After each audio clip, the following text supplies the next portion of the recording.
Hope Christian Church, 127 Montauk Ave. That's not the exact correct. 120, it's Montauk Avenue anyways. Exit 9. We'll have the topic is fireworks, capturing and creating works of art by Phil. I can't pronounce his last name. Atilyeh, Atilyeh. Okay. And his first half will focus on how to take great firework photos. The second half will be devoted to how to make those fireworks into works of art. And I'm looking at something here that it's very obvious that it was a photo and turned into to artwork. My question is, I am considering buying a camera, and unfortunately, this won't get used that often because it would be for like taking the picture of the moon or birds, which are Okay. two things I won't do often enough. Buying a used lens that's 100 to 600 millimeters. Okay. The lens has a hook to put on a tripod. If I were to buy a lens like that, would I always have to use a tripod? And if I do, how would I work this effectively? All right. Sorry for disappearing. I was grabbing my long lens. Okay. By hook, you're talking about Yes, yes, this hmm thing, right? yes. Okay. So, all right. The short answer is no. You don't. These actually, most of these are removable. Oh, this one's stuck on. But most of these you can loosen them up and remove. This one looks like it's I'd have to finagle it in order to get it off, but hmm it's removable. You can just loosen up the hmm whatever the screw and loosen it up and actually take it off if you don't want to use it. Okay. So If I you'll were to use a tripod, well, should I use? here's the problem. Actually, hold on a second. Let me get my camera or a camera.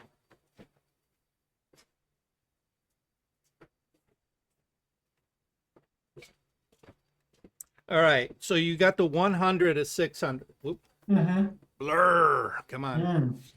All right. This hmm is this here is 120 to 400. All hmm right. And it's hefty. Hefty. All right. And I'm sure if you're getting a 100 to 600, it's also going to be pretty hefty. All right. So the reason, let me go to the side. The reason Sure. for these, hmm all right, is twofold.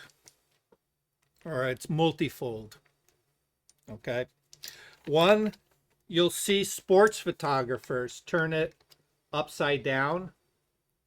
All right. And it becomes a handle for carrying the camera. Okay. So this is a great way of carrying a fairly heavy camera. All right. From the top. Okay. More importantly, and why I would recommend to use a tripod, okay, is that the lens is very heavy and it's only mounted by the mounting ring, right? So you have now a lens that is heavier than a camera body. All right.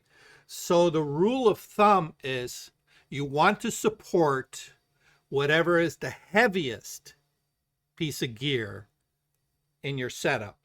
And in this case, is going to be your lens. So you want Okay. the lens to be supported, and then the camera, because it's the lightest of the two, is going to hang there, and it's not going to put a lot of stress on the mounting ring. Whereas if you are just supporting it by the camera, that's a lot of weight just pressing down on that ring, okay? And it will create damage over time. You know, it's going to put a lot of stress. And, you know, will it fail? Who knows? But what happens is that this gets loose, you know, and then you'll get a little bit of a wobble, okay? Worst case scenario, you know, you get a catastrophic fail, and then your lens just falls to the ground. But that would take a lot, all right? But just to minimize that wear and tear on your gear, it's suggested that you support the lens, okay? Now, the nice thing about having this mounted on a tripod or a monopod, if you're going to be using it shooting wildlife or outdoors, okay? We'll get a little bit into the technical aspects of actually shooting with a long lens in a minute, but having it on a monopod gives you a little bit more stability out on the field, all right? Because it is a heavy lens, okay? Now, the nice thing is, because you can loosen this, let's see if you can see it, because you can loosen that collar, all right? What often happens is once it's mounted on a tripod, okay, or a monopod, you just loosen it, and then you can rotate your camera from landscape to portrait orientation very, very easily. Oh. Okay. And this is often used by wildlife and nature photographers just to change up their composition. So the lens has a turning that you can do that, right? Yeah. So the physical aspects of this, it's riding a rail. All right. So there's a groove, not a groove. There's a ridge, and then the outer ring has like a channel, and it just rides on that channel. Okay. All right. For the most part, most lenses are like that. There are a few exceptions. Lighter lenses, it'll just be kind of like the friction clamp. All right. But there's still a little bit of a groove that it, you know, follows into. All right. So that allows you to rotate the camera. Okay. Now, on the technical aspect of it, okay, long lenses suck up a lot of light. Unless you have a, you know, $10,000 lens that allows you to shoot at 2.4, okay? Most long lenses are going to be, this one's 4.5, 5.6 variable. So you're looking at, 4.5, 5.6 on the wide open. So they're not really what's considered a fast lens. Okay. The sweet spot of these is going to be around f11 for the most sharpest image. So, you know, shooting at f11 outdoors, you know, it's gonna, you're robbing yourself a lot of light. So you're going to need a lot of light to operate at f11. Okay. So most people will drop it down to f8, 5.6, wide open on their lens for a couple of reasons. One, they can maximize the amount of light coming in. And secondly, they can kind of blur out a little bit of the background in order to get that, you know, nice bokeh in the background. Okay. That works for like photographing animals. Photographing landscapes, well, you know, you're going to be on a tripod no matter what. If you're not shooting a landscape on a tripod, you're doing it wrong. Plain and simple. Simply because you're going to want to extend your shutter speeds for landscapes to begin with. in order to capture, the full exposure range of your landscape. All right. Or if you're going to shoot HDR, in order to be able to get a proper exposure to the sky and a separate proper exposure for the foreground. Or if you're using, filters and such. All right. For the most part, grounding it on a tripod is the best choice. Okay. But for nature photography, shooting, nature scenes, specifically animals, all right, the more they are moving, the faster you need that shutter speed. So you're going to be upping your ISO. You're going to be upping your shutter. All right. You're going to be opening up your aperture as much as you possibly can. Okay. And you know that the longer your lens, the more it exaggerates any kind of camera movement. And unless you are rock solid as a platform for yourself shooting manually, or I'm sorry, shooting without a support, okay, you're just introducing camera shake with a heavy lens. I even notice when I have to use the camera with the 300 millimeter lens, it's not as easy as if I'm using the Yeah, nifty 50. Yeah. exactly. Exactly. Now imagine you're out for a couple of hours and you've been carrying this big heavy thing around for a couple of hours. Your arm's going to get tired after a while. All right. Mhm. And you're going to be looking for places to rest the camera because you're going to realize very quickly, I'm not getting those tack sharp images because my arm's all over the place. All right. Mhm. So you're going to be looking at tree branches and fence posts and things like that. At that point, you're going to say, man, I wish I had a monopod. Okay. Mhm. So Look, I'd leave it on.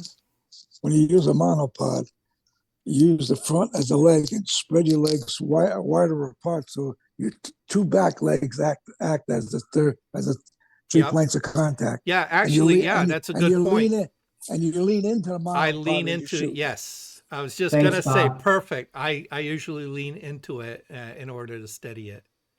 Thanks, Yes. Bob. Awesome. All All right. right. So hopefully that answers your question, right? Thank you, Doug. No problem. All right. Can't wait to see 600. Wow, that's like Yeah, I'm you'll be thinking. looking through the viewfinder. And it's like, ooh, I can touch it. Yeah. Oh, that's awesome. All right. So today's class. All right. We're gonna hop into Lightroom. I I've been this. We're going into our 6th year of doing this, right? And I thought I've covered everything about Lightroom for you guys.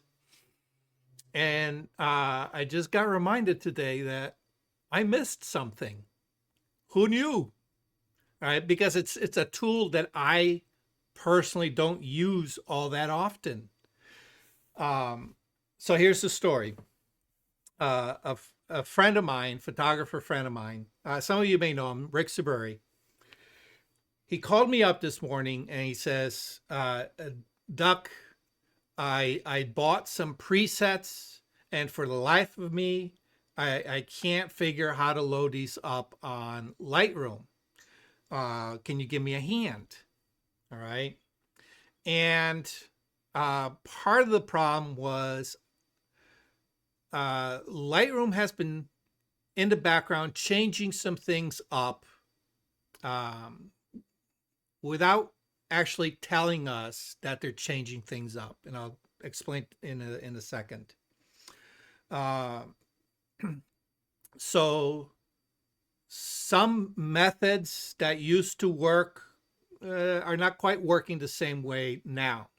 Secondly, because I did not know what he purchased, it was it started off as a guessing game trying to figure out, all right, what exactly did you purchase, and he told me he purchased some develop presets.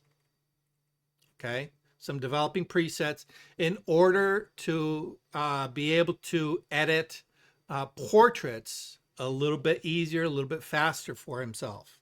All right, so he bought a couple of packs. They were fairly inexpensive, but he couldn't get them loaded up. So I said, well, you know, if it's a develop preset, this is how you do it. There's a couple of ways of doing it. And he goes, all right, I tried that and it keeps giving me an error that it's the wrong kind of preset that I'm trying to load. And I'm like, that's strange. So I opened up my Lightroom. Actually, let me go ahead and switch over to desktop. I opened up Lightroom, all right, and in the develop module, I'm just going to grab this one for now. These are the images we'll be working on a little bit, all right. Over on the left-hand side, we have all our develop presets. And in order to load these, you just click on the little plus symbol and say import presets. All right, it'll open up a dialog box. You navigate to the presets you want to install, and it installs them for you.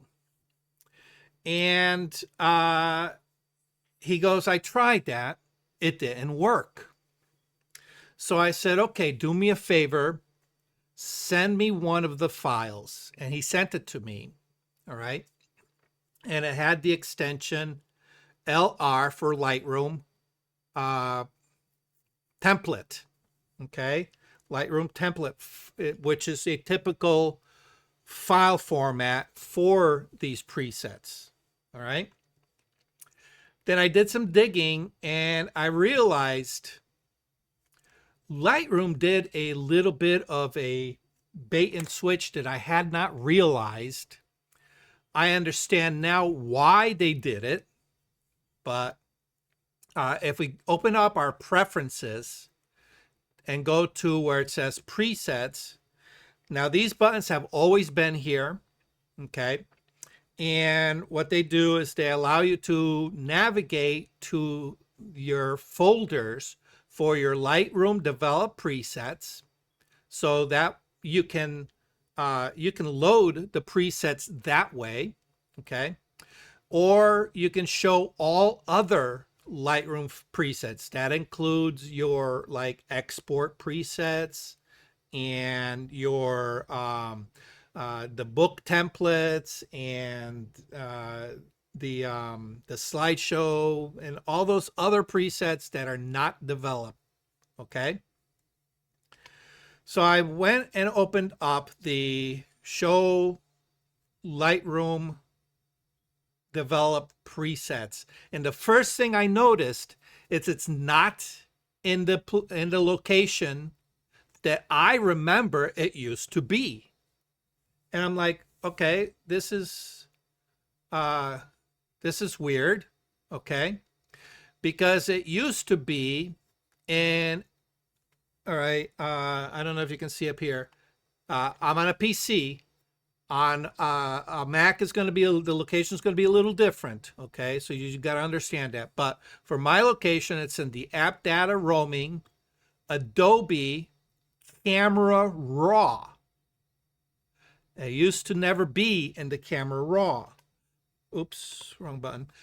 But it makes sense because if we understand Camera Raw, Adobe Camera Raw and Lightroom are pretty much the same thing.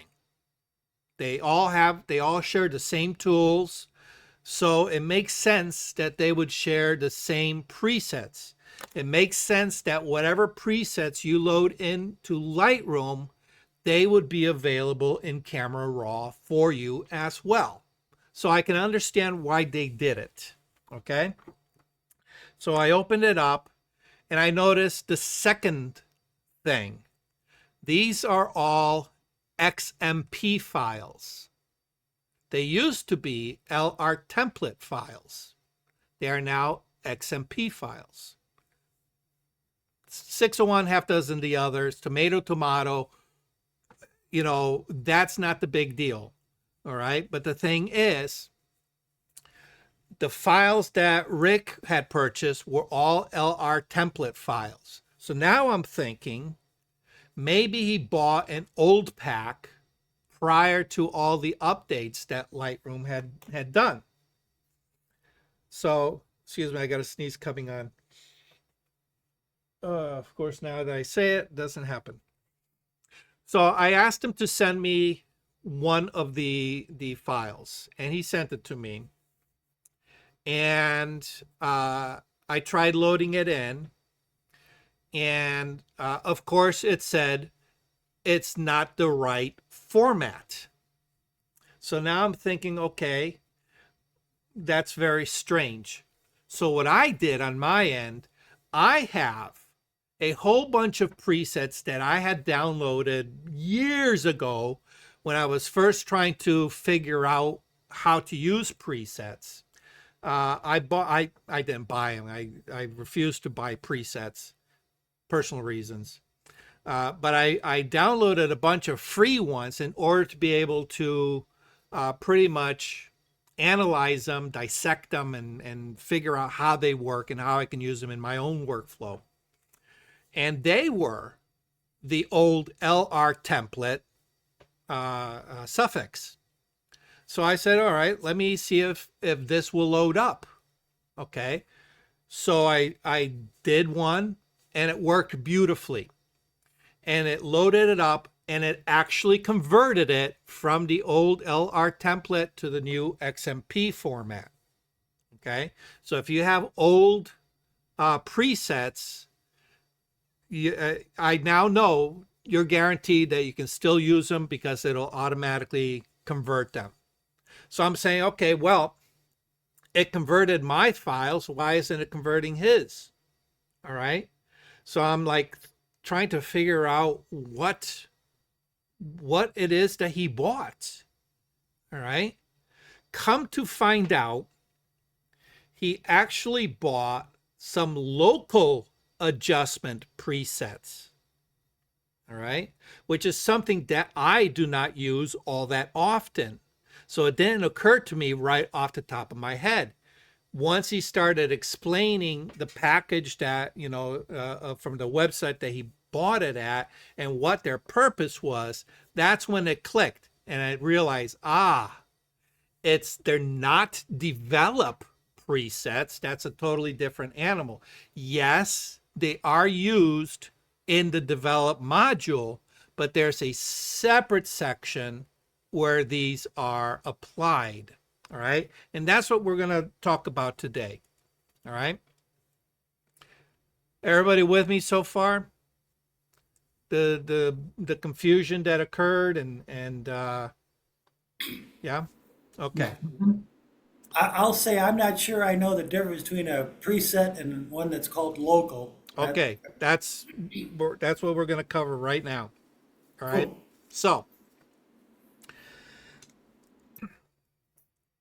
as you guys know, I kind of have my way of editing images. And I've mentioned the power of presets in the past and how presets, when you build presets that work in the way you edit, it makes your editing that much faster. All right. So I can, for example, create a little spot of light here that allows me to just kind of put a little emphasis on where I want. Okay. And now the thing is with presets, the majority of the presets, where they're done right, is going to get you 90% of the way there. All right. If you're lucky, it'll get you 100% and you can just move on to the next step. But often they're going to require a little bit of tweaking. As you saw here, I applied it. What it does is it creates a circular gradient, and it puts it right smack in the middle. And what it does is it applies all these adjustments for me all in one shot. So it pumps up the exposure by a third of a stop, pumps up my highlights and my shadows and my whites. So basically, if you notice, everything's going to the plus side, so it's brightening things, okay? And if we turn off this, you can see how it added that spot of light, all right? But it originally put it in the center like this, okay? So it gets me 90% of the way there. All I got to do now is just adjust it to where my subject is, all right? And if I need to, make adjustments to the size or to the feather of my mask, I can do that, okay?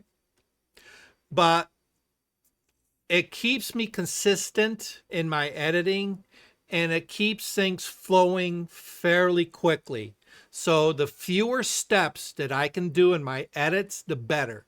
So now, instead of applying a circular gradient, pumping up the exposure, pumping up the whites and the shadows and the highlights manually on my own, it does this all in one shot, gets me, pretty much the way there. Okay. So this is a very traditional develop preset. Okay. Now, there is another way of making adjustments within the develop module. And of course, you're going to need a mask because these are all local adjustments, okay? Even though this is done with a preset right here, it's still considered a local adjustment because it's targeting a small part of the entire image. However, Lightroom understands that a local adjustment is something slightly different, okay? And those are available right here, all right? But you need to have a mask active in order for this to work, all right? So let me show you what I mean, all right? Let me go ahead and zoom in here. All right. Let's say I wanted to well, one of the presets I have, let's say I wanted to add a little bit of texture and clarity to this. Okay. But rather than using a preset here, okay, I want to be able to control where I apply that clarity, all right? So what I'm going to do is I'm going to come here, I'm going to create a new mask, and actually, you know what? Let me make something that applies to everybody, all right? Let me, oops. Let me do it like this. Let me get rid of this, delete all masks. Okay. We're going to create a dodge and burn mask. Okay. Dodging means to lighten, burn means to darken. Okay. So you can see here that the overall image is fairly dark. Okay. So let's suppose that I don't mind the background being slightly dark and underexposed, but I want to bring out some of the detail on the train, all right? So I'm going to zoom in on the train here, and I want to bring out some of these shadows, all right, and some of the detail of the locomotive. And for that, I'm going to do a little bit of dodging and burning. So I'm going to take a brush, all right? I have a new mask. And a new mask is a brush, all right? And I'm not applying anything from this section here. What I am going to do is I'm going to come to this section here. All right, it says no mask selected, preset, custom. All right, and when I click on that, it brings up this entire list. All right, the majority of these are pre-built into Lightroom. These are all different things that you can do right out of the gate with the presets that are in Lightroom. And you can see there's one that says temp, tint, exposure, contrast, highlights, shadows. So basically all the major functions of the develop module. Okay. Below that, there's a line.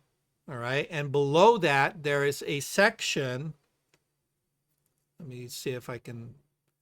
There's a section that have some ones that are have unique names. The ones you're going to notice are like iris enhance, soften skin light, teeth whitening. But if you look in mine, you're going to see there are additional ones here that are not in yours. Those are ones that I've created. Actually, you have two others that should be dodge and burn. Okay. I've since changed mine around a little bit. Okay. But a lot of these are the ones that I've created and added into this section here. And if you look down at the bottom, you can see there's the opportunity to save a current setting as a preset, or to just restore all the default presets. Okay. All right. So in this case, what I want to do is I have a brush. I'm going to come here and I'm going to click on dodge and burn lighten +1.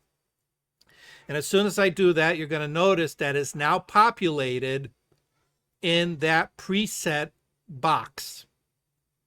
And if we look down below, you're going to see that my exposure is now at a +1. All right.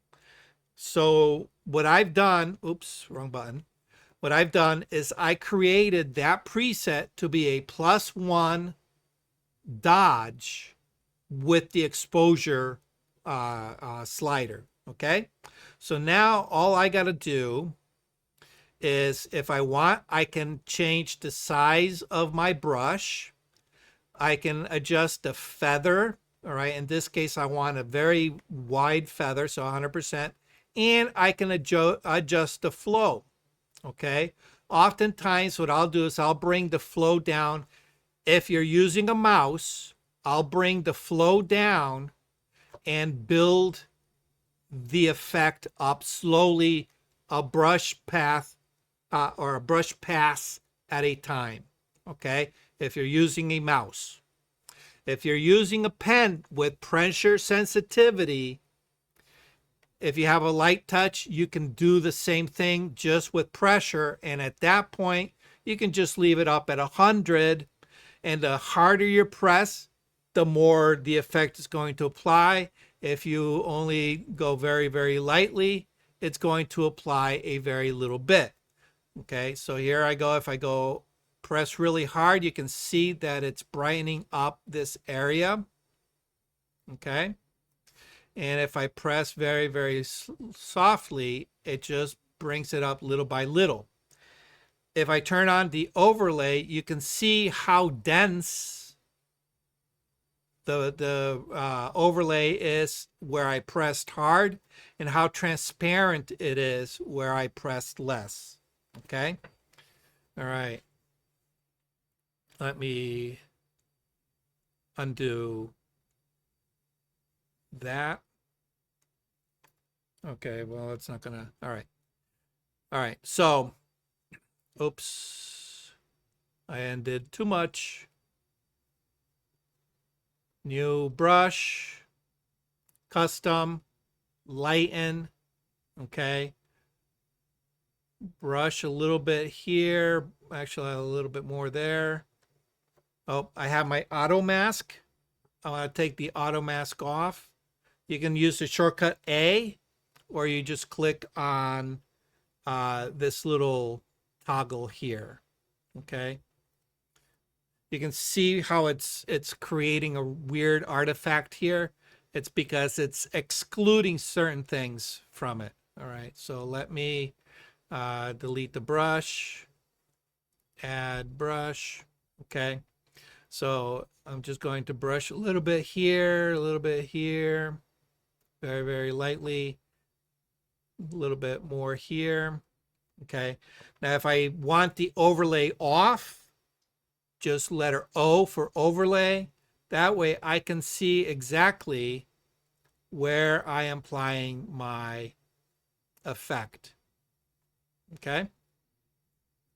So before, after, before, after.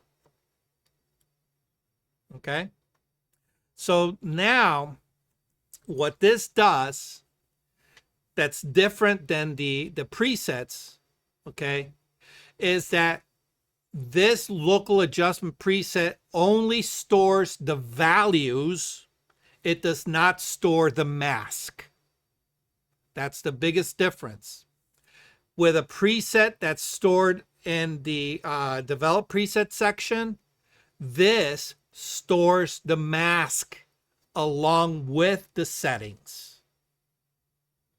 Make sense? You understand? Everybody understand the differences? Yes. Yes. Okay. All right. So where do you utilize the differences? Well, here's a prime example when you want to do a little bit of dodge and burn. Okay. Obviously, you're going to do it in two different steps. One mask will be your dodge. One mask will be your burn. All right. So here I am just pretty much opening up the shadows here. But let's say I want to burn down the rocks alongside the track. What I'll do is I'll create a new brush mask. Okay. And at this point, I suggest, renaming them.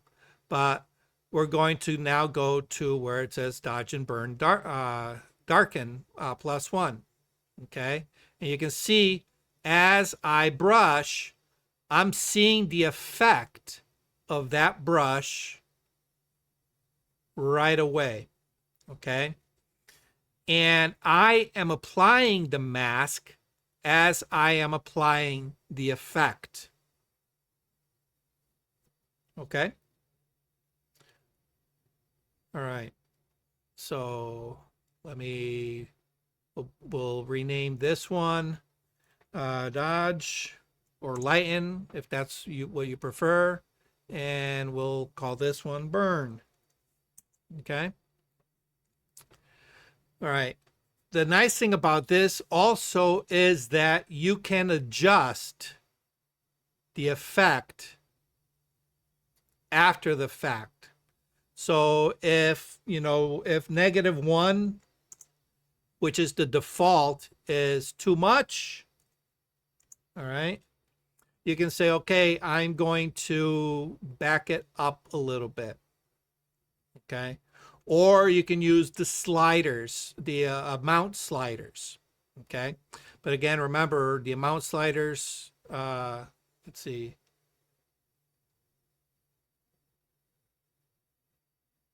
Okay. You can use the amount sliders. Okay. The amount sliders is just going to affect the intensity of your effect. It's not going to alter any of the factors that create the effect.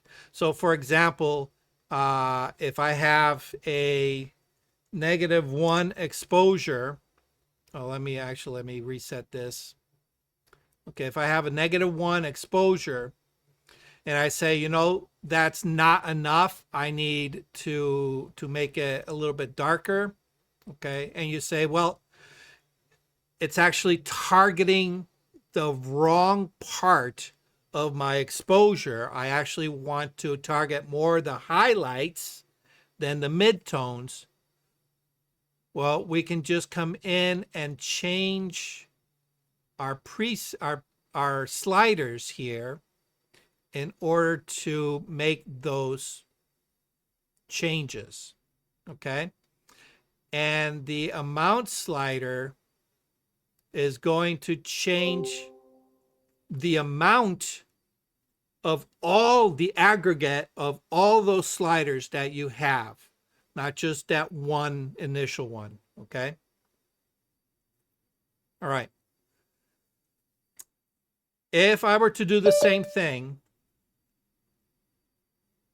oh, who dropped out? Oh,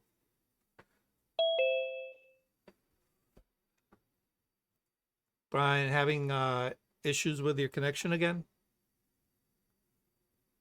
Yeah. All right. Okay. So if I were to use something similar with a preset, okay. So I have, for example, my vignette. Okay, my vignette is, I have it here. Let me see, zoom in. I have a vignette that's one stop. So you know that a vignette just darkens the outer edges of an image, right? So if I go fit this, and if I click, if I hover, you'll see that how the edges just darken down. If I click on that, it's going to automatically create a mask, populate it with the circular gradient that I used to create that preset, and it's going to apply. Oh, I clicked on the wrong one. Let me click on the one stop. It's going to apply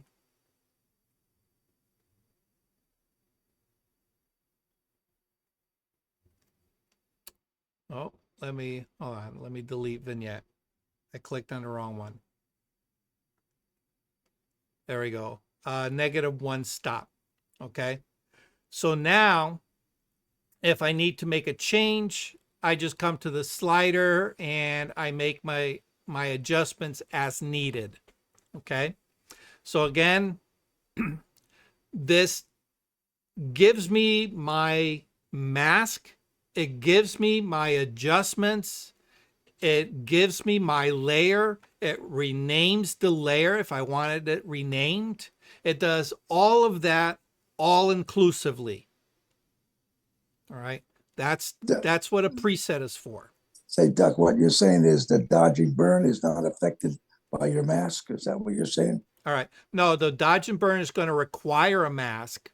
No, But but I mean, it's when you put the vignette on, did it change your presets with your dodge and burn? no, No. Okay. no.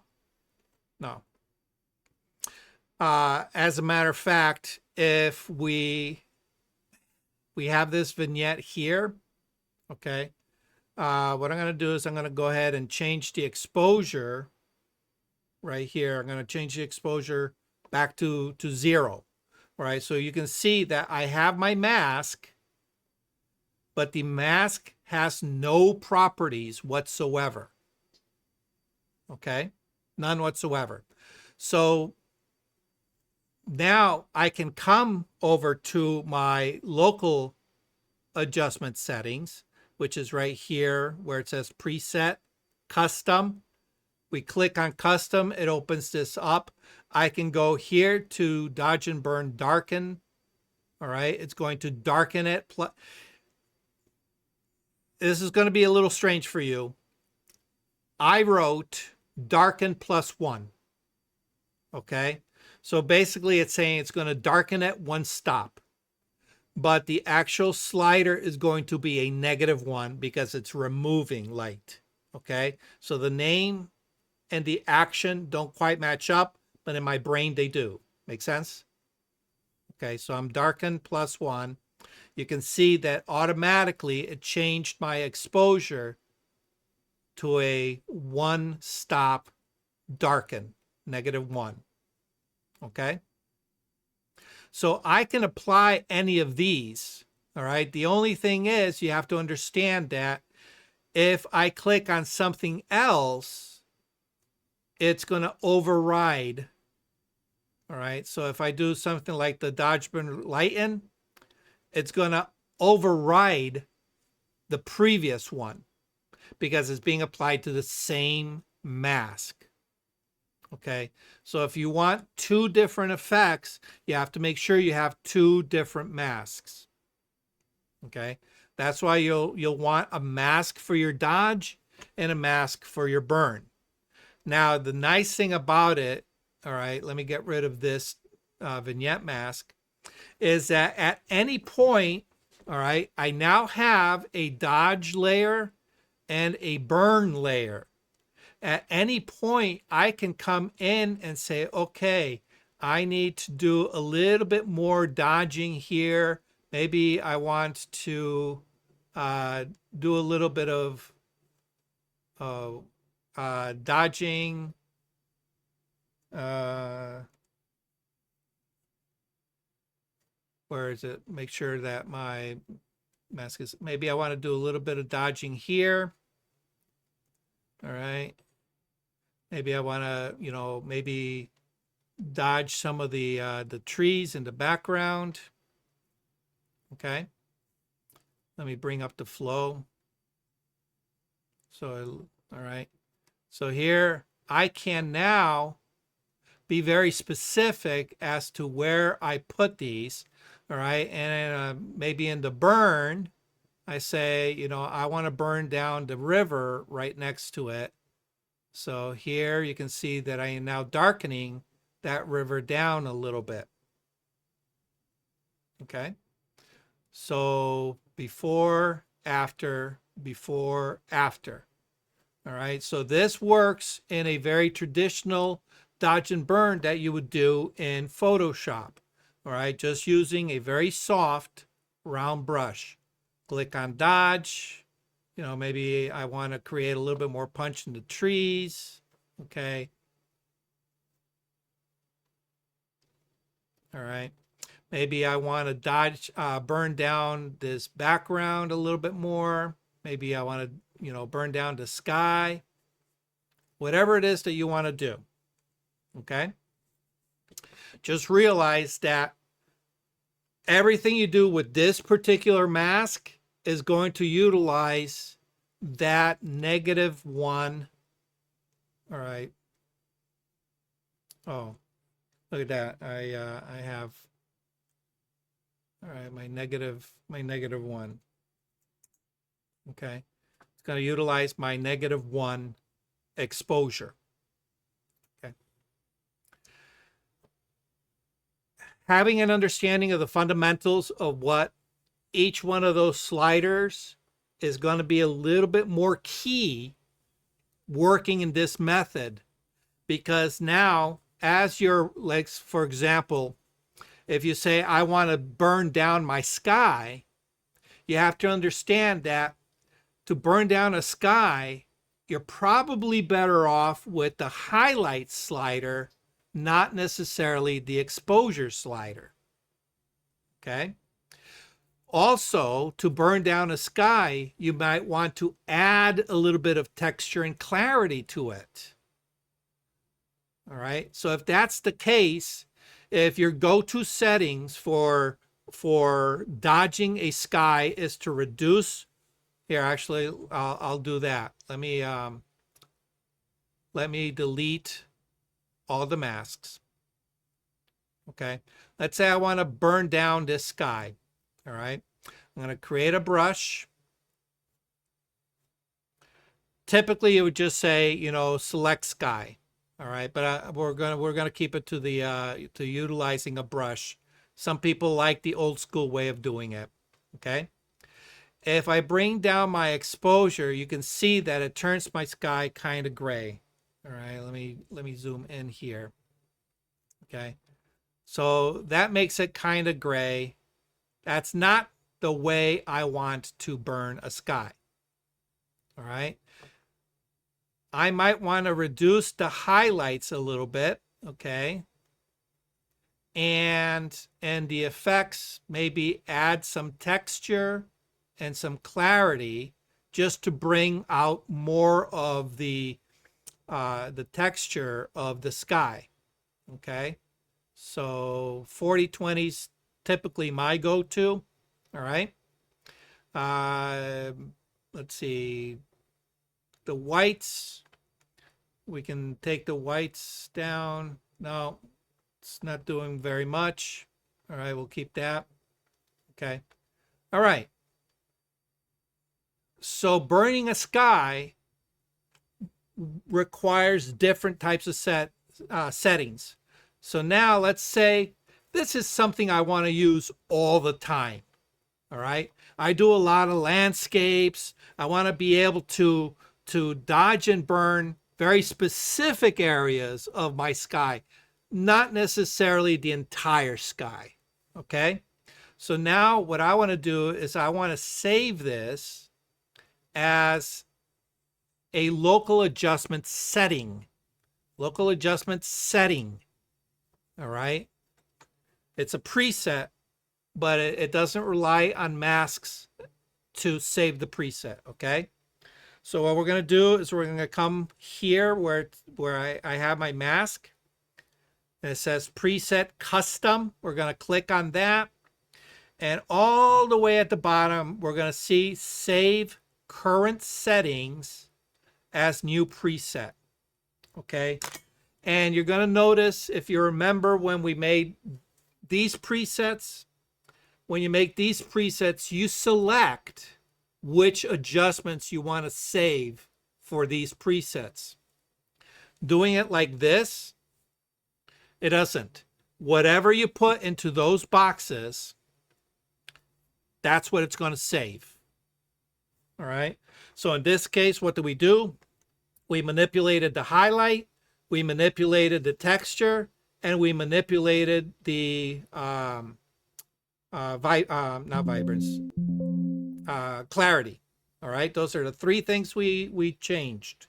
All right. So those are the only three things that this is going to save. All right. So what we're going to do is maybe we'll call it burn. All right. Getting back to my naming convention, even with these, I told you that you might want to create a label that creates groups in order to keep yourself organized. Because the way Lightroom stores everything is alphabetically. All right, alphabetically. So if you have some dodging presets, some burn presets, some texture presets, some color adjustment presets, all right, and you give them different names, it's going to order everything alphabetically, all right, and it'll be a mishmash. So now you have to go searching through your entire list for the one that you want to use. Yes, after a while you get to learn where everything is, but me personally, I like keeping things a little bit more organized for myself. So I will say, okay, what is the main function of this preset? All right, and I've pounded into your heads. You're going to be doing one of three things. It's either going to be an exposure change, it's going to be a color change, or it's going to be a texture change. Those are the three things you're always going to be editing. So you can use those as your headings. All right. But the exposure has two ways that it can go. You could either lighten or you can darken. So it's nice to be able to take that chunk that is called exposure and split it up into two parts. All right. And that's what I normally do. So in this case, we're going to, oh no, we're not going to burn. We're going to dodge because we're going to brighten. We're going to dodge. Okay. If you don't want to use the word dodge, brighten makes better sense. Use brighten. Okay. Whatever makes it easy for you to understand. All right.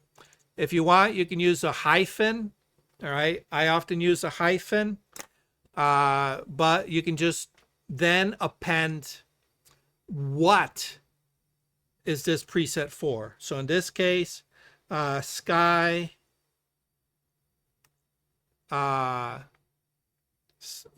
sky, dodge and burn. No, let's call it sky. Oh, with texture. There we go. Sky with texture. So I'm going to dodge the sky and it's going to add texture. Okay. So we hit create. And now let me get rid of this, delete the mask. Okay. Let's say, let's see. Oh, what is my, okay. Brush. All right, let's say I just want to, right here, we're going to dodge sky. Oh no, it wasn't a dodge. I was wrong. Okay, it was a burn. See, I get carried away. All right, so now as I brush in, you can see that it's actually darkening up areas of my sky, right? You can see that. Okay, so now I can be selective. All right, there's my selection. I can be selective as to where I apply this. All right, now I made a mistake in the name. All right, and let's say, for example, you've acquired a few, and now you're saying, okay, I need to get a little more creative with my organization. It's starting to look like a bit of a mess. I need to rename some of these. How do we do that? Okay. Now we can just come here, pull down, open up this. All right. And you'll notice that my dodge sky with texture is selected. All right. There's a little check mark. I can now go all the way down to the bottom and it says I can either delete it if I don't want it. Okay. If you say, you know what? I made this. I don't use it. Let me get rid of it. You can delete it. Or we can, in this case, rename it. All right. So in this case, we don't want dodge. We want burn. Okay. And notice I have the first part in full caps. All right. That's just my preference. Okay. And what that does is it gives me a visual block. And I'll show you in a second. Okay. So rename. And now we go to our list. You can see burn, sky with texture. Okay. Now, if I decide, you know what? Sometimes I want to brighten parts of my sky. All right. And I decide to create a second one for brighten. I then might say, you know what? I have two presets that are called dodge and burn, DB, dodge and burn. One for darken and one for lighten. I want to include these two new ones into that group. I might then go back and rename the sky ones to fit that format. All right. So just understand what makes sense to you as far as creating the presets, what makes sense to you as far as organizing your presets. Okay. All right. Any questions on anything we've covered so far? All right. Okay. All right. All right. So let me delete here. All right. Let's go into some editing. Okay. Like I mentioned before, I got a sneeze coming on. I feel it. It's fighting. It's going to happen. And I apologize if it happens without warning, okay? Bob, I know you got the ear plugs. I'll try to back away if I feel the sneeze come on, okay? I don't want to blow your eardrums. All right. I have 3 images that I took back in 2013 at the Thomaston Railroad Museum. They had the steam locomotive come up for, I think it was like 2 weeks. and they were doing passenger runs up and down their railroad. If you've never been to the Thomaston Railroad Museum, it's a much smaller museum than Essex. So if you're familiar with the Essex Steam Train Museum, Thomaston is definitely 1,000 times smaller. All right, but the nice thing is that the railroad line travels alongside a piece of road that at different locations you can actually park, cut through the bushes, and be right next to the railroad tracks. And that's what a bunch of us did on this particular day. Is the train travels at a fairly slow speed, not exceedingly slow, so you have to be quick. And what we did is we would get into a car, we would carpool, get into a car, go to point A, we would all get out with our cameras, rush down to the railroad track, set it up, get photos of the train coming by.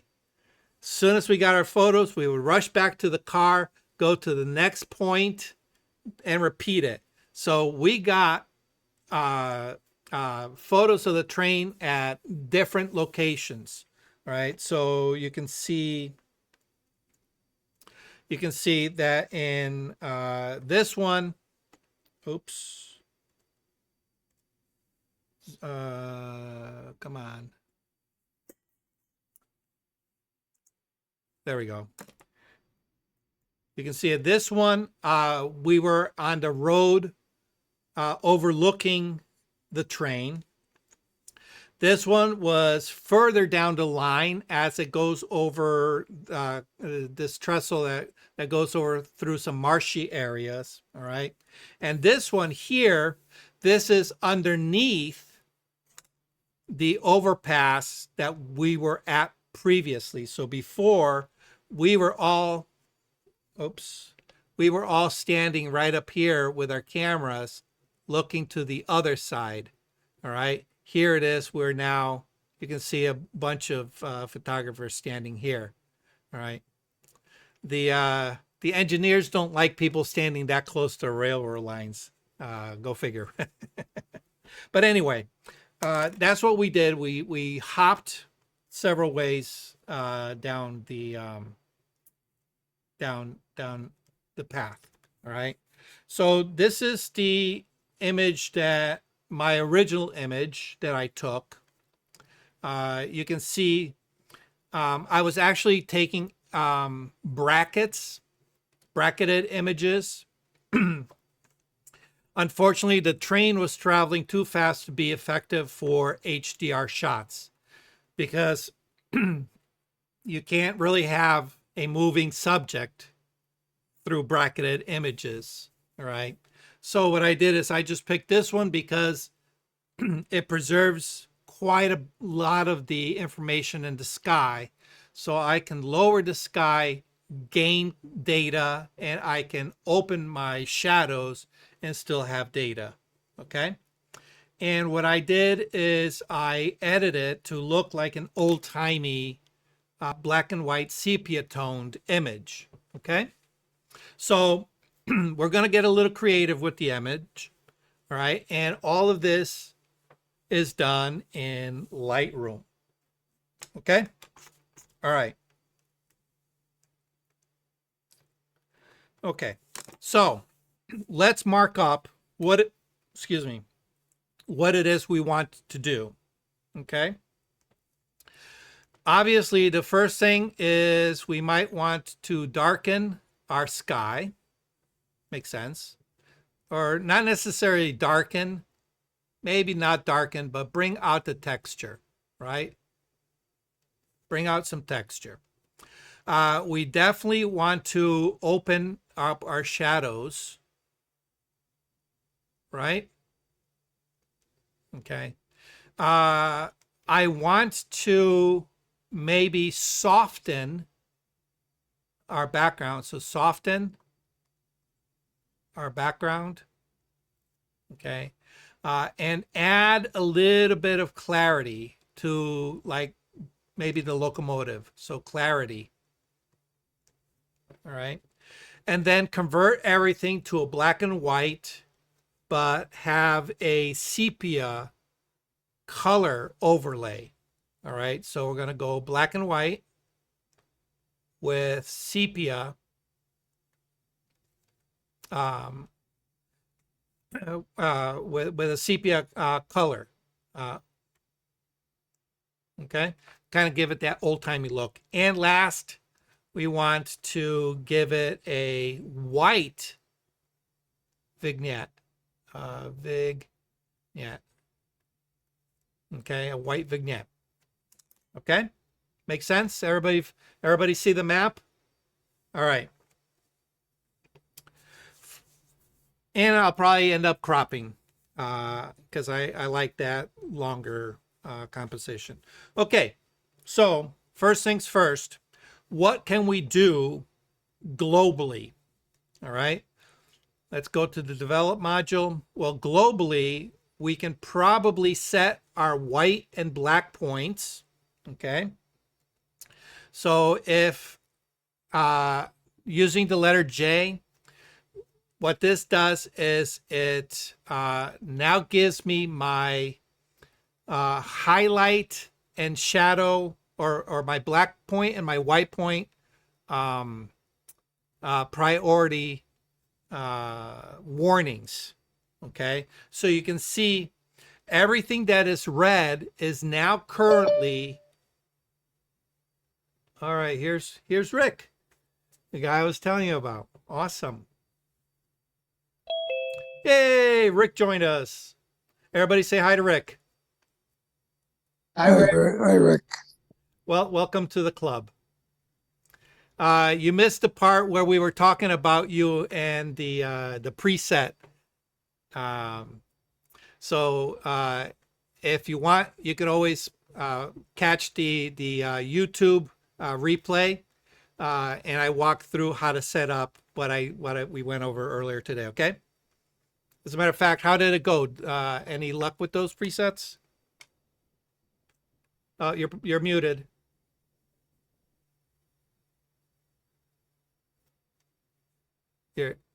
You're still muted, buddy. He's bashful. Oh, he's not bashful. Trust me. He's a phenomenal instructor. He's a member of PPA. He's an instructor himself, so he knows his stuff. And I took one of Rick's courses very early on. Oh, that's right. Yes, you mentioned that. Mhm. Wow. Yeah. All With right. Cheshire Adult Ed? Hey, how are you? Good. Rick, I always tell people, when I teach stuff that Duck taught me half of what I know. So if you don't like what I teach, blame Duck. I've left you out of it so far.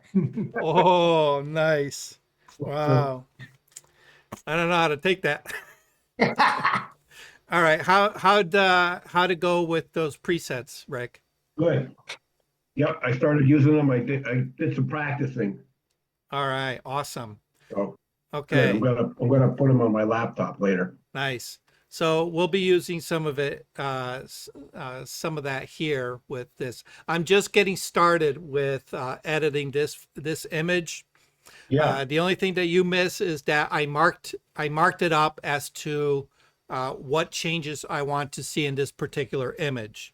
And what we're going for is, be nice if I was in Lightroom, is we're going for this edit right here. Okay. Mhm. All right. So this is our starting point. All right. And what I have is my highlight warnings on. All right. The letter J turns it on and off. And you can see I have a lot of red is going to be for your highlights. All right. And anything that is blue will be for your shadows. And you can see, even though if we look at my histogram, you see this big valley where everything's pushed to the left and pushed to the right. Okay. You can see that even though there's a big hump over to the dark side, the left side, all right, obviously it's not pushed up against that wall because the highlight priority, the blue, is not really showing. Okay. So one of the things that I want to do is I want to set my white point and my black point. All right. And one of the best ways to do it is if you press and hold your Alt button, and I think for you Yeah. Mac people it's going to be Option. If you bring that the black slider, you can see as I get it darker and darker, you're going to notice that it turns to yellow, then to red, then to black. What that is telling me that all of that data is going to black with no detail. And as soon as I go back to regular view, here's all my warnings. My shadow warning is clipping. Okay. So what I want to do is I want to make sure that if I want to set my black point, I want to set it to where it is just barely at the cusp of where it starts giving me the warnings. All right. Now, this is typically one of the steps that I say is part of normalizing your image. All right. The first step is to normalize your image. All right. That means getting your level straight, getting your exposure properly set. All right. Here, we're going to do the same thing with our whites. I have the Alt or Option key pressed, and while holding it, if you move that slider, you can see the more I make it brighter, the more of that sky turns white. All right. And as I bring it down, okay, that white starts disappearing. All right. Now we just have a little bit of clipping. I'm maxed out on my whites.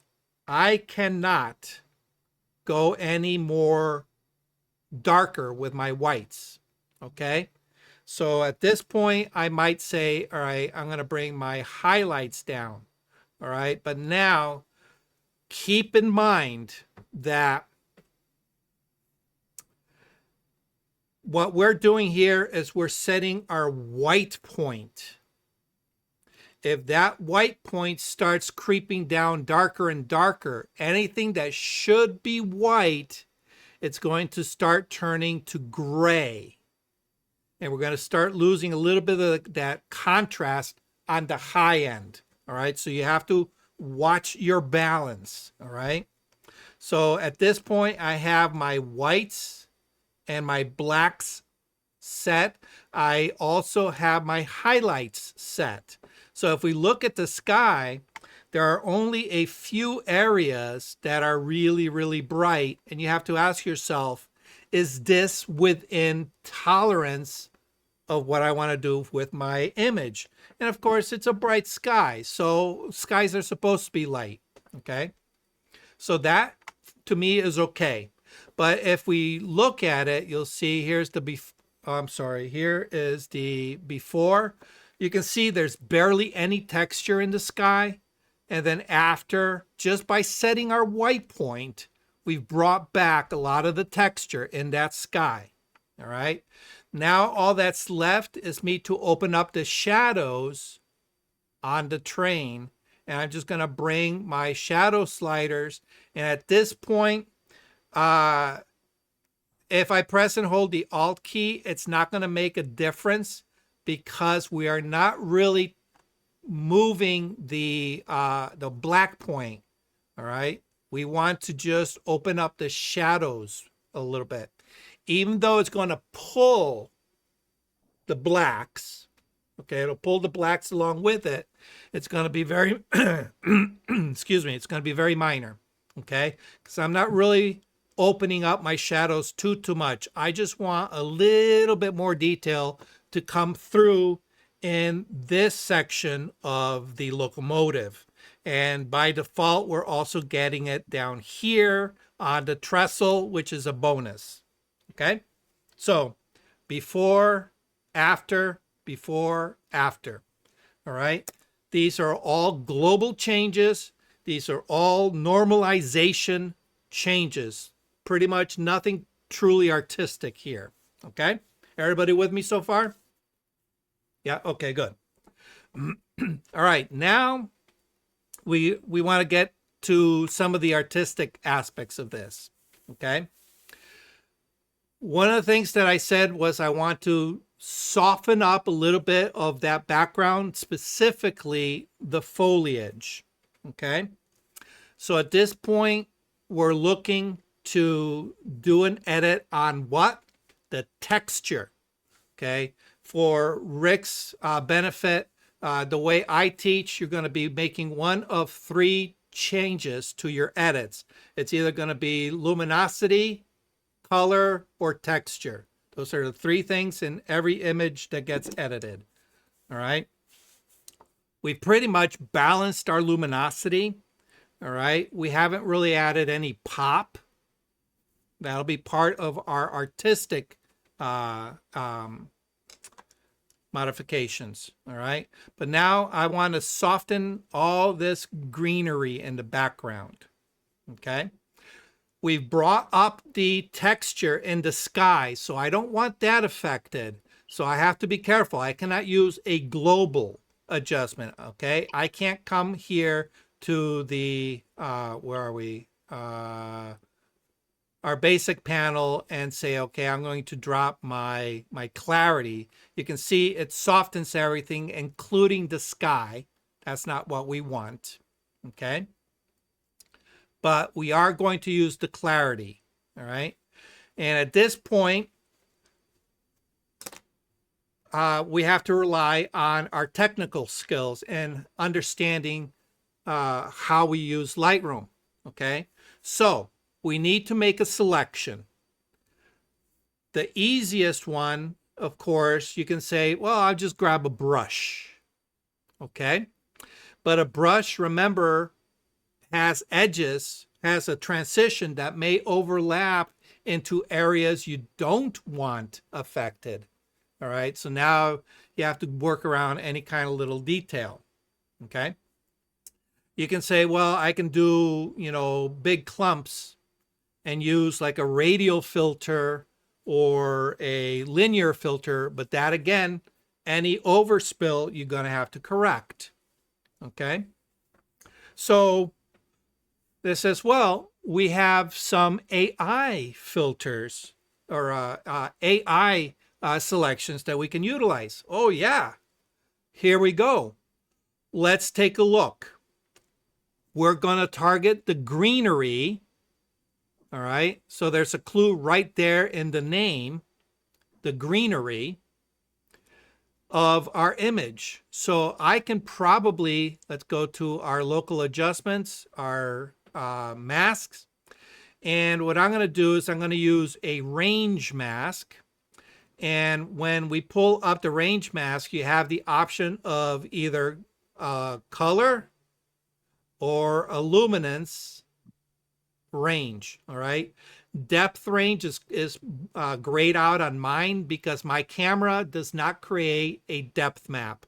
Some cell phones do. Some newer cameras will create a depth map. My old camera does not, so that's not available. All right. So what do I want? I want a color range. All right. Now I have to tell Lightroom what color range do I want. So what I'm going to do is I'm just going to come here and I'm going to go ahead and make a big square selection around a good sampling of the greenery. Okay. And it's made a selection. Of course, I can't see that selection unless I activate my overlay, O for overlay. And you can say, oh, wow, that selected quite a bit. All right. Well, we're going to go to our refine and we're going to lower our refine until we get just the green. And it says, okay, now we have a problem. We have a problem. We've lowered our, we refined it where we're maxed out on how far we can lower. All right, so what's that telling me? What it's telling me is that there's a lot of green cast on the rest of the image. Okay, so we might need to do something to alleviate this green cast, or maybe change my color range so it's not as broad. All right, so I'm going to go ahead and delete that color range. All right, I'm going to see if we can do a more smaller color range and see if that gives us, oh, we did a better job, but notice we're still getting a lot of the locomotive. All right, so we can now see if that range brings it down. Okay, and we've done a much better job. Okay, you can see that it selected a portion of the side, but other than that, it did a pretty decent job. All right, it did miss up here, all right, where the smoke kind of obscures some of that greenery in the back. I might want to include that because that's part of the trees that I want to soften. All right. So this gets me 90% of the way there. So I might say I'm okay with that. All right. And then I'm just going to take and add a brush effect. All right. Size it down. And I'm just going to go ahead and add the rest, whatever is missing. I might add the rest here. Okay. And I don't have to be, exact. Okay. I just want to make sure that I get a good portion of that. And now I can come to my effects, clarity, and bring it down. Okay. And as soon as I start adding it, you're going to see that the overlay disappears. All right. And as soon as I put it in, my overlay shows up. Letter O to get rid of my overlay. Now it's affecting the side of the train. You can ask yourself, is that okay if it gets softened a little bit? Actually, I don't mind it, but you might say, you know what? I don't want it affecting the side of the train. We're going to go ahead and click subtract brush. Okay. And I'm just going to subtract it from the side of the train. All right. And let's see.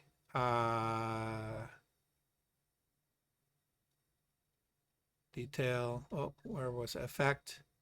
All right. Let's see. Bring down the texture. All right. When you are removing texture and clarity, you have to watch your balance because you can get this kind of like hazy glowing effect if you go too much. I'll show you what I mean. All right. If I take my clarity all the way, all right, let me, oh, come on. Where's my mask? All right, there we go. You can see how it dulled it. Let me turn it off, turn it on. Okay. Notice how it has that kind of funky glow to it. Watch what happens when I when I remove texture. All right. It's just going to create that really, really bizarre. Some people refer to that Orton effect. It's not quite an Orton effect, but it kind of gives it that look. All right. So you have to be careful using both of these in tandem. All right. You want to make sure that you soften it up without really going into that glow. Okay. So this is a quick and dirty way of adding a little bit of softness. There are other ways, obviously. All right, using the lens blur. Okay, that's another way we might add to that. Okay, but now we're going to add a little bit of clarity to the locomotive. All right, And for that, I want to use a local brush adjustment. Okay. Now, in this particular case, I've already made a local brush adjustment that adds plus 40 to my texture, plus 20 to my clarity. Now, why those two numbers? Over time, in my editing workflow, that tends to be a number that appeals to me and my eye. Remember, ultimately, I'm editing to please myself. All right. If it pleases you guys, that's a bonus. But ultimately, these are my photographs. They are to appeal to my eye because, in essence, they're going to be hanging on my wall. All right. So for my eye, that 40-20 works really, really well. And what I find is that whatever I add in texture, I find that half of that in clarity seems to be a very good formula that works pretty much across the board. So if, let's say I add 10 on texture, I'll up the clarity to 5. If I do 20 on texture, I'll do 10 on clarity and so forth, okay? All right, so I'm gonna create a new mask. I wanna brush it in, so I'm gonna use a brush mask, all right? I'm gonna come here to where it says custom, all right? The little double arrow, click on that, and you can see down all the way, almost at the very end here, I have one that says texture, plus 40, plus 20 oomph.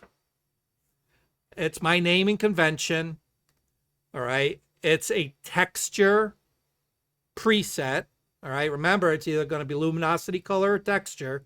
This is a texture one, okay? And I am going to add some oomph, some texture oomph to the locomotive, okay?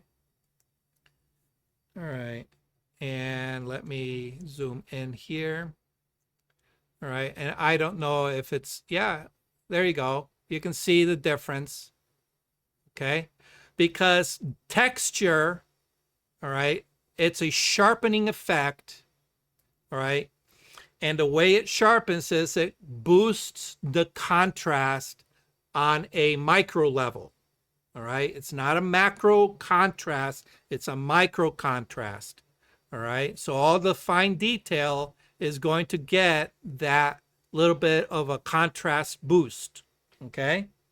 So if I click on the overlay, all right, you can double check, make sure you got everything that you want to paint in, all right? I'm using a stylus with pressure sensitivity, so I can add more or I can add less depending on how much I press. All right, I might want to add a little bit there. Turn it off, okay?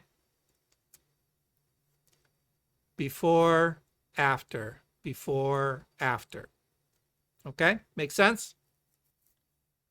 All right, now I did mention that there is a green cast to everything, and actually I don't know if it's coming across on the video, but there's definitely a green cast to my locomotive.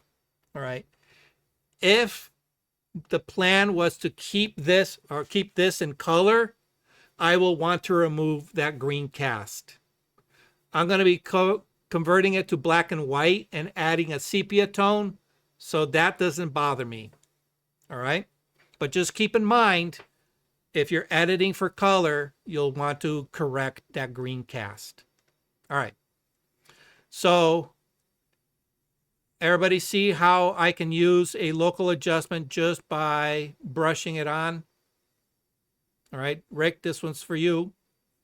Yeah. All right. All right, so let me put this back in. Oh, all right.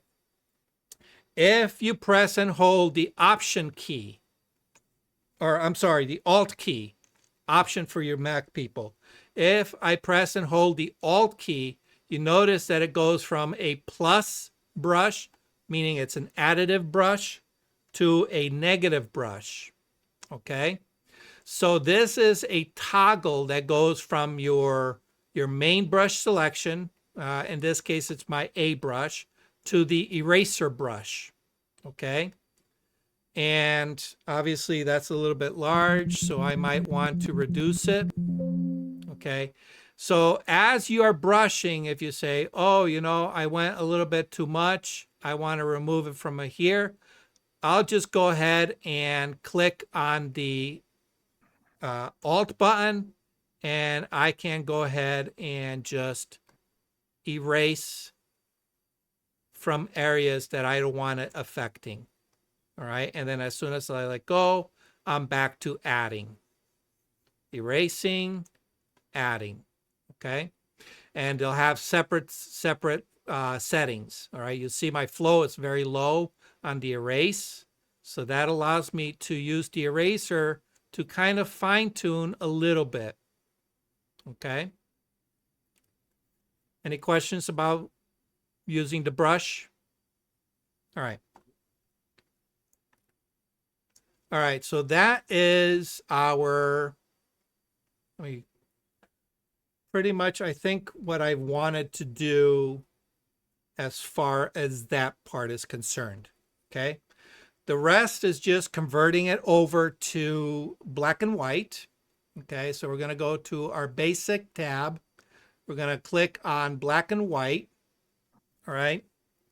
And as soon as we convert it to black and white, you're gonna notice that, maybe the contrast is a little bit too much. I might have to open up my shadows a little bit more, all right? I might even go and open up my exposure a little bit and maybe bring my highlights down, okay? There we go.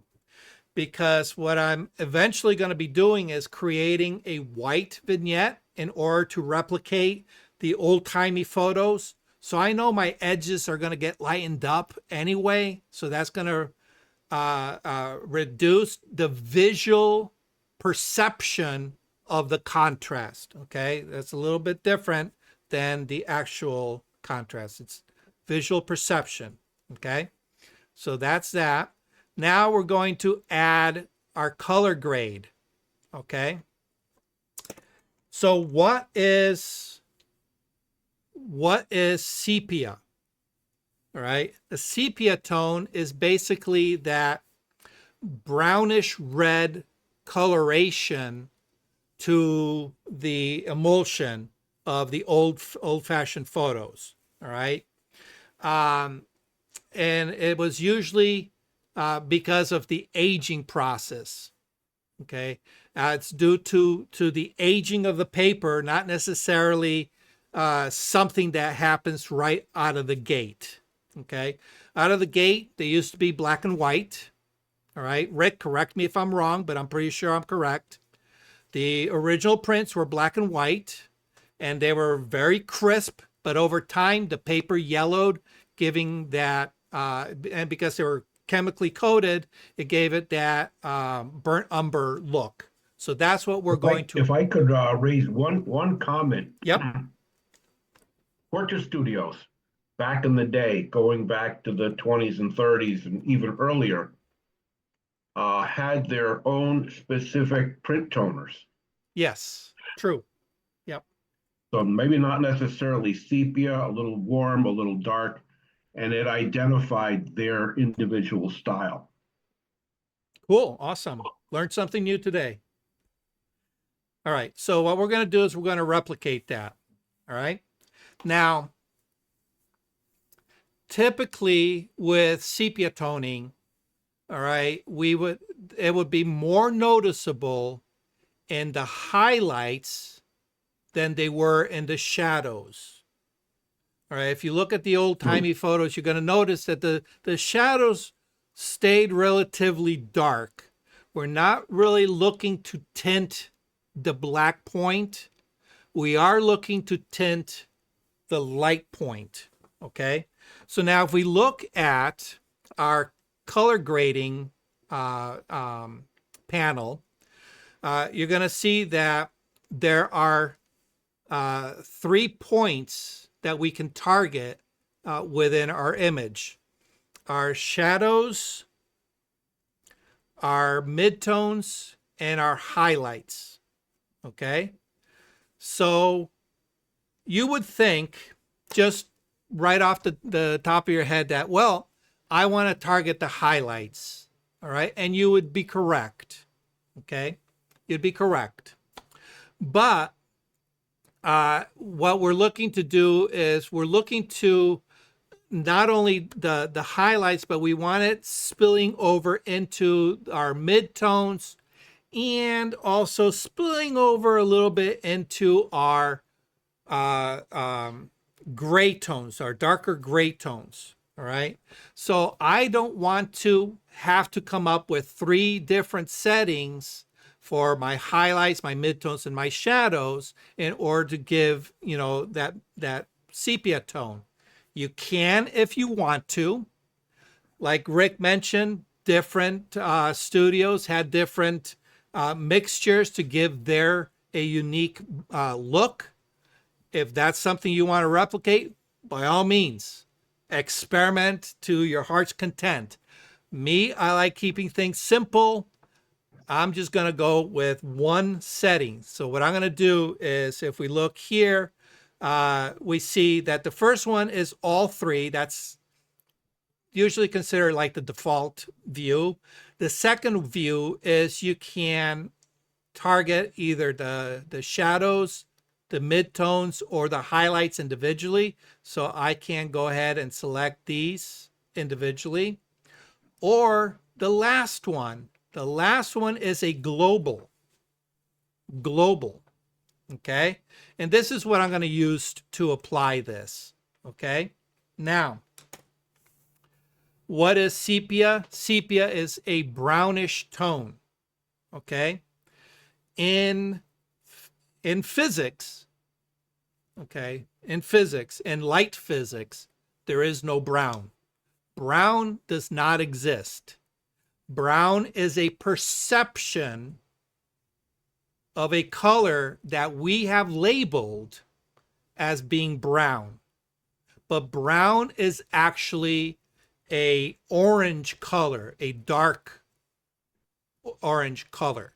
All right. So in reality, it's a dark orange. In practicality, we call that brown. All right. Because if we look at our color wheel, you're not going to see brown on that color wheel. Brown does not exist on our color wheel. All right. We have 6 colors to select from: yellow, red, magenta, blue, cyan, green. That's it. Yeah, I got them all, right? All right. Or RGB CMY. RGB CMY. All right. You guys should know this by heart. And you should know that they're opposite each other. Okay. But if we look at our color wheel, we see that the blend between yellow and magenta gives us an orange. Okay. Gives us that orange. Okay. Or between the red and yellow, we gives that orange. So we're going to be somewhere in there. Okay. Ooh, look at that. Okay. Now, over time, I've found a number that works really well for me of what I perceive sepia to be. And the hue, all right, you can keep these for yourself if you want. You can tweak them after. A hue of 30. So you can see that puts the hue, meaning the color, well into the middle of that orange color. All right. So a hue of 30, a saturation of 70. So it's not that full intense orange color. All right. Because brown is not an intense orange. Brown is a muted, darker orange. Okay. So we're going to 30 for our hue, 70. I'm sorry. Nope. 25. 25. Was it 25? No. Oh no, 70. Yep. I'm sorry. 70 for our saturation and 25 for our luminance. Okay. And what that does is it kind of mimics that old timey look where the whites were a little bit bleached out, or I'm sorry, the light colors were a little bit bleached out. That's why the luminosity on this is just, 25. It's a little on the brighter side. Okay.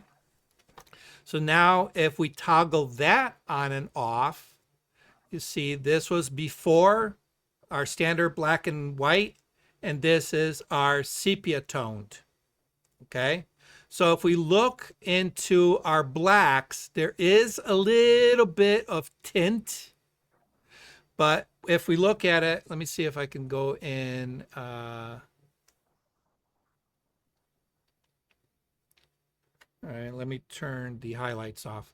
All right, you can see that there it's not quite that cool black color. All right, there is a little bit of tonality there, but it's very slight. Okay, and it's more noticeable as the tonality gets brighter and brighter and brighter.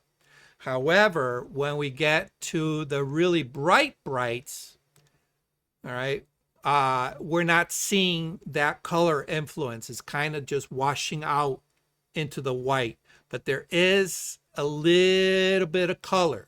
All right, so it's not an intense color. All right, because remember, we're going on a spectrum. Okay, we're going on a spectrum.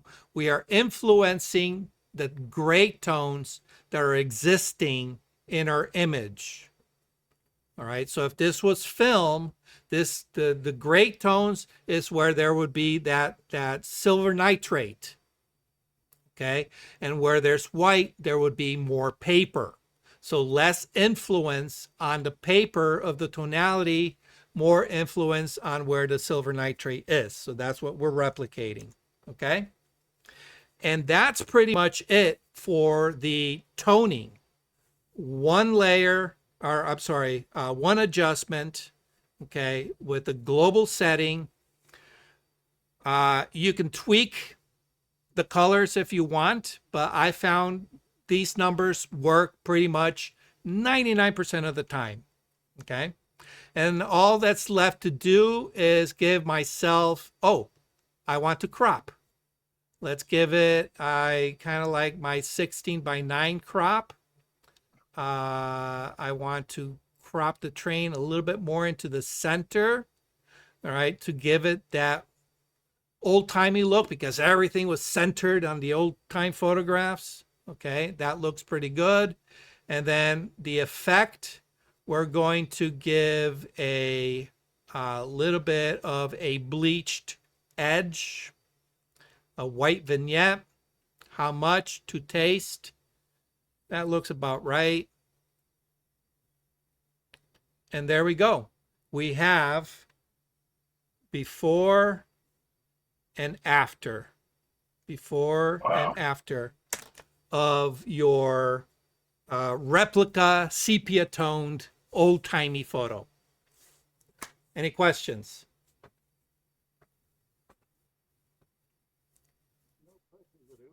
I wish I would have known that when I had my antique photo business back in 1971. Oh, Using a Polaroid yes. camera. Yes, you remember I think everybody sometime at one point or another has gotten those old-timey photos. Mine was a Western theme. It was with my first wife. We went into the studio. I had the gun belt and the vest and I had my own cowboy hat, but I got the gun belt. My wife got one of those off-the-shoulder tops with the skirt, and it was a saloon. And click, click, click. Yeah, everybody's got one of those photos. So. No, I set up a business at the flea market. Oh, you did. And Okay. the reason I did, I read something somewhere, and I forget what it is, but there was some chemical, if you wiped it over a Polaroid picture, it turned it into a sepia. Oh, Oh, really? yeah, I remember doing that. So, I was an editor at the flea market, and so we found a bunch of stupid costumes like you were mentioning, and had this little old-timey business set up taking Oh, photos for $5 or something. nice, nice. 4x5 black and white Polaroid. Yeah. Yeah, yeah. Yep, little guys. Wow, that's I that's think that's awesome. sprayed it with a dilute toner, not sepia toner, the liquid toner from It was Kodak. something you didn't expect. It was one of those things I read somewhere and you did it. Whoa, look at that. Being the chemist, I was impressed. And And then you had to coat the print. oh, that's oh, okay. Well, I can't remember that toner because Is I used to use it. Polaroid contact prints then, right? Yeah, I had a Polaroid camera and I Yeah.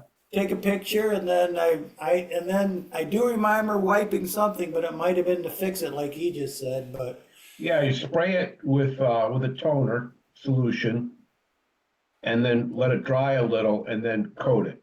yeah. The Right. coater that came with the film. I remember the coder, I but I can't don't remember the toner because we used to use it all the time, black and white printing. It was it just warmed up the blacks a little bit. I can't believe I forgot about that little business. I remember the wiping, but I don't remember spraying. We had that for our high school. Now it's bothering me. Yeah. Don't let it Now, keep you now up. he's gonna go through his records and try to find out. Yeah. Yeah, I have to find it now. yeah. Oh, God. Kodak.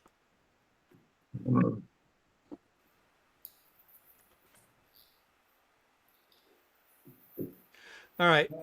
Any questions on anything that we did tonight? Creating the Rapid selenium toner. what is it? Rapid selenium toner. Selenium. Rapid selenium, yeah. Very weak solution. Oh, okay. Wow, I didn't think that would give a sepia. It's not really sepia, it's kind of a warm black. Oh, okay. Yeah, because I was gonna say selenium is usually to give you those rich blacks.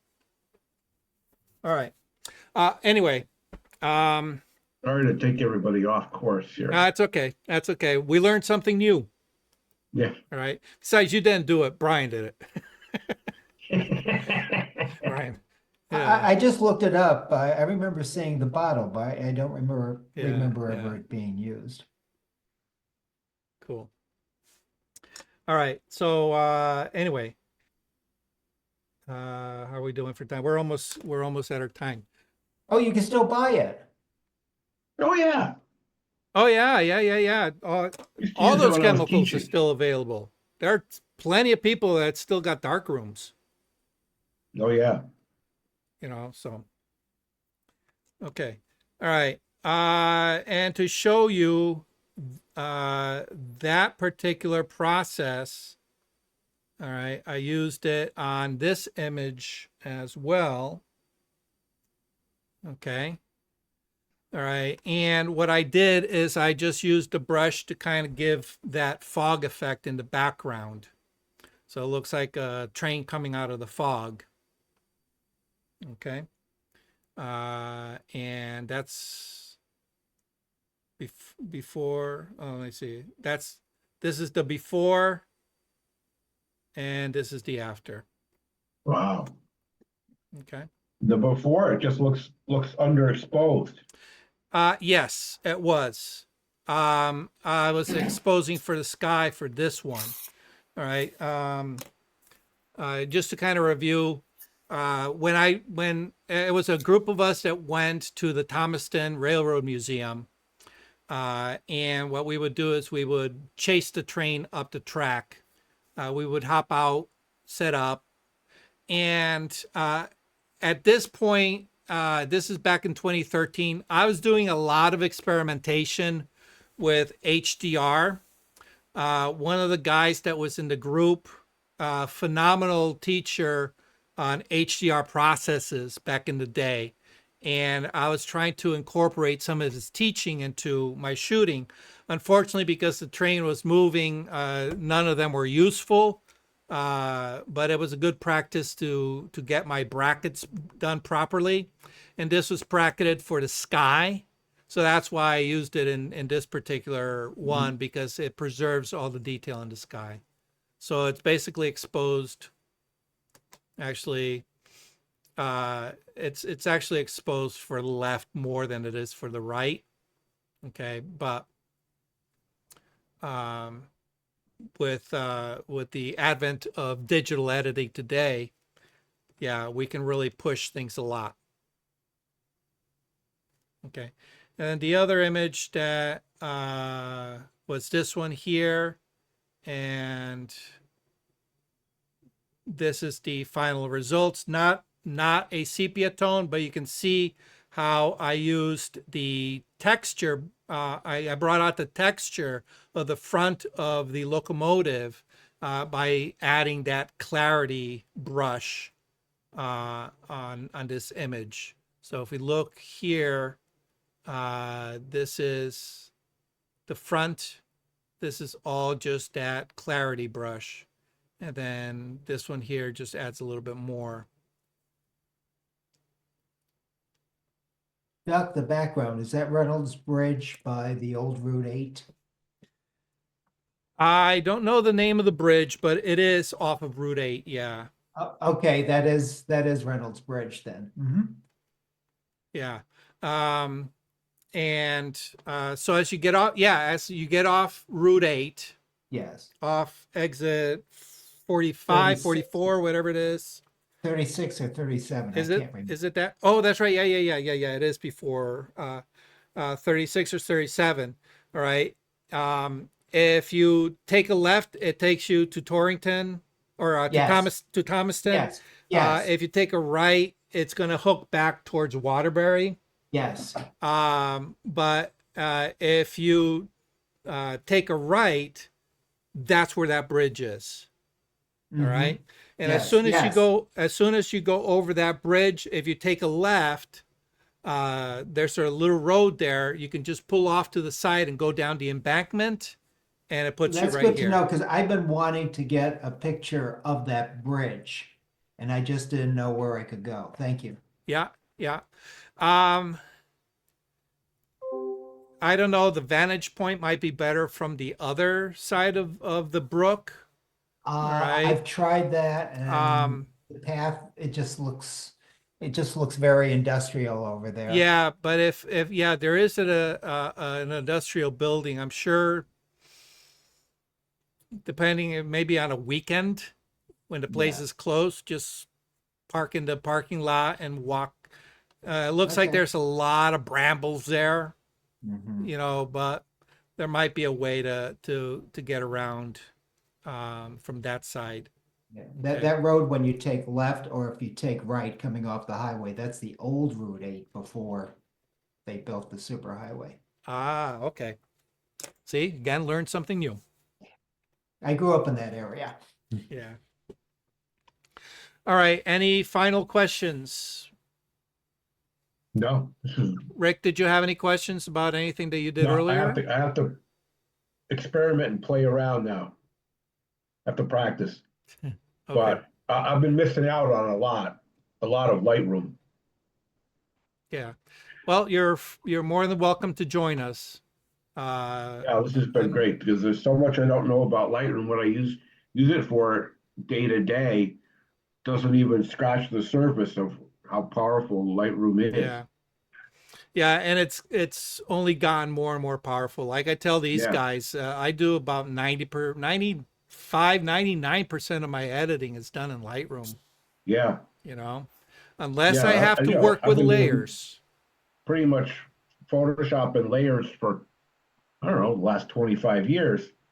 And I just use Lightroom just for culling, cropping, correcting, Mm-hmm. and Mm-hmm. then from there use Photoshop. But this is all the stuff I've been missing out on. Yeah. And now that they have the AI selection and they have the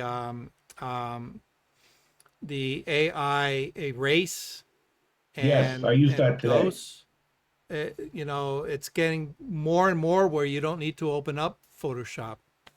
Yeah. So, all right. Um, Thanks, Chuck. my pleasure.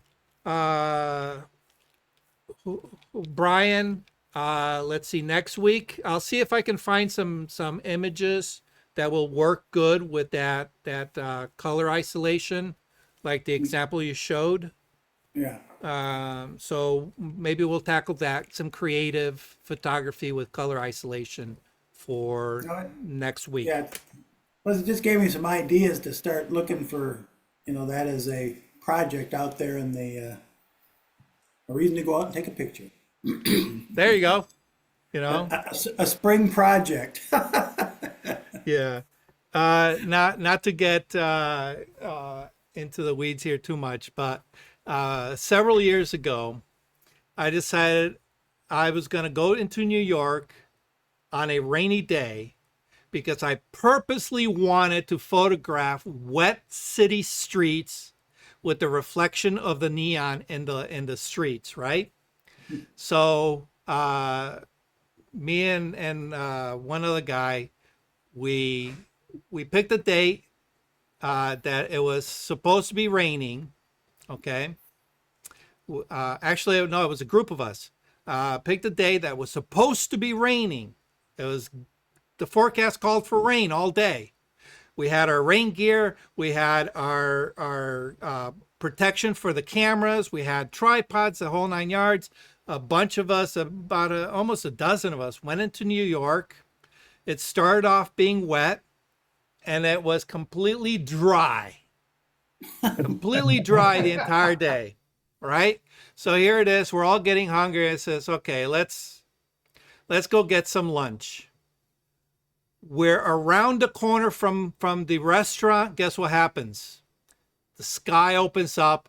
A deluge comes down. All right. By this time, we had already made plans to go eat. So we went in and we're watching the rain come down in buckets outside. And it says, all right. After we ate, we all went back outside. By this point, the sun had come up and it was so hot that within a half hour, everything was bone dry again. I never got my wet streets. You got the mean streets. Murphy's Law. Murphy's Law. You know, so one of these days, all right, I want those wet streets. So that your image just kind of reminded me. All right. So anyway, I'll look through my library, see what I can come up, and There's how a to do that. photograph that it's always kind of fascinated me. You remember the movie Breakfast at Tiffany's? Yes. My parents had the soundtrack on an LP, and the album cover, the beautiful New York street with rain, and the neon reflected in it, and the taillights on the cars reflected in the street. And you Okay. just kind of describe that. All right. Let's see. Breakfast at Tiffany's album cover. Let's see if we can find. Was it it was the soundtrack? Yeah, All of these are the ones with Audrey Hepburn. yeah. Mhm. Yeah, I don't see anything with city streets. Maybe it was a scene in the movie. Yeah, it could be. Okay. But yeah, Well, anyway, that was great. Between this afternoon and just now, you just opened up a whole spectrum for me. awesome.